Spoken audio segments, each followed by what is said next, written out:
Assalamu alaikum wa rahmatullahi wa barakatuh. En tant qu'un bon musulman, est-ce que la fête du Noël et du 1er janvier me concerne-t-elle ou non? Tout d'abord, la fête du 1er janvier est une fête chrétienne pour leur nouvelle année. Alors, le 1er janvier n'est pas notre nouvelle année. Notre nouvelle année, c'est le premier jour du mois du Muharram. C'était le 1er Muharram 1447 et non le 1er janvier 2026. C'est le 1er Muharram où on nous impose les jeûnes dans lesquels il y a une expiation de péché. Les jeunes musulmans de Djougou, Parakou, Kandi et Cotonou et ceux qui se sont migrés à l'Occident, nous allons tous faire beaucoup attention car nous savions déjà ce qui se passera durant cette fête, à savoir la bière, les viandes ou sur quoi le nom d'Allah n'a pas été prononcé, des pilules qui rendent ivre, du chicha et de la drogue, et la plus nuisible, la fornication et l'adultère. Toutes ces choses que nous venons de citer sont des grands péchés que nous devions nous en éloigner en tant que bons musulmans et musulmanes. La nuit du 1er janvier est une nuit de débauche. Et c'est cette nuit-là que tu vois un musulman avec la bière dans ses mains, une fille charmante et ivrante à côté de lui. C'est cette nuit-là que les chambres se remplissent et qu'il y aura des manques de la bière. C'est cette nuit-là que tu n'arrives même pas à distinguer musulmans et musulmanes et qu'il y aura des pertes de vie. Alors qu'Allah Azza wa Jalla a dit: Utul ma uhiya ilayka min al-kitab wa aqim as-salata inna as-salata tanha 'anil fahsha'i wal munkar wa la zikrullahi akbar wallahu ya'lam ma tasna'un. Récite ce qui t'est révélé du livre et accomplis la salat. En vérité, la salat préserve la turpitude et du blâmable.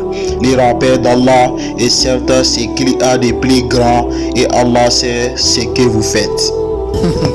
En vérité, la salat préserve de la turpitude et du blâmable. Alors que le prophète Muhammad sallallahu alayhi wa sallam a dit: tout ce qui rend ivre est illicite, c'est-à-dire c'est haram. Et dans une autre version d'hadith, le prophète Muhammad sallallahu alayhi wa sallam a dit: quiconque goûte une bière, même s'il ne l'a pas avalée, ses prières du 40 jours seront tous invalides. Est-ce qu'aujourd'hui nos prières sont valides? Est-ce qu'elles sont valides? Si bien qu'elles se valident, pourquoi nous en persévérons toujours dans les turpitudes et du blâmable? Pourquoi les vols et la fornication ne diminuent pas, mais pourtant ils augmentent? Alors qu'Allah Azza wa Jalla a dit dans Surat la famille d'Imran: Ya ayyuhallazina amanu ittaqullaha haqqa tuqatihi wa la tamutunna illa wa antum muslimun. Oh les croyants, craignez Allah comme il doit être craint et ne mourrez qu'en pleine soumission. Et le prophète Muhammad sallallahu alayhi wa sallam a dit: Yubasu kullu abdin ala ma mata alayhi, al-mu'min ala imanihi wal munafiq ala nifaqihi. Chaque serviteur sera ressuscité sur la chose sur laquelle il est mort. Le croyant avec sa foi et l'hypocrite avec son hypocrisie. Alors tu es musulman ou tu prétends être musulman, et ton orgueil, ta audace te pousse à y assister à cette fête du 1er janvier. Nous te conseillons de rester en vie et ne meurs jamais. N'ose même pas mourir durant cette fête ou après cette fête, mon frère, ma soeur. Car le Dieu que tu rencontreras n'est pas les dieux prétendants.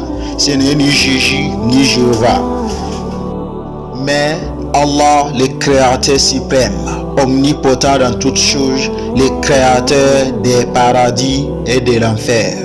Et enfin, فَمَنْ يَعْمَلْ مِثْقَالَ ذَرَّةٍ خَيْرًا يَرَهُ وَمَنْ يَعْمَلْ مِثْقَالَ ذَرَّةٍ شَرًّا يَرَهُ. Quiconque fait un bien suffit du poids d'un atome le verra.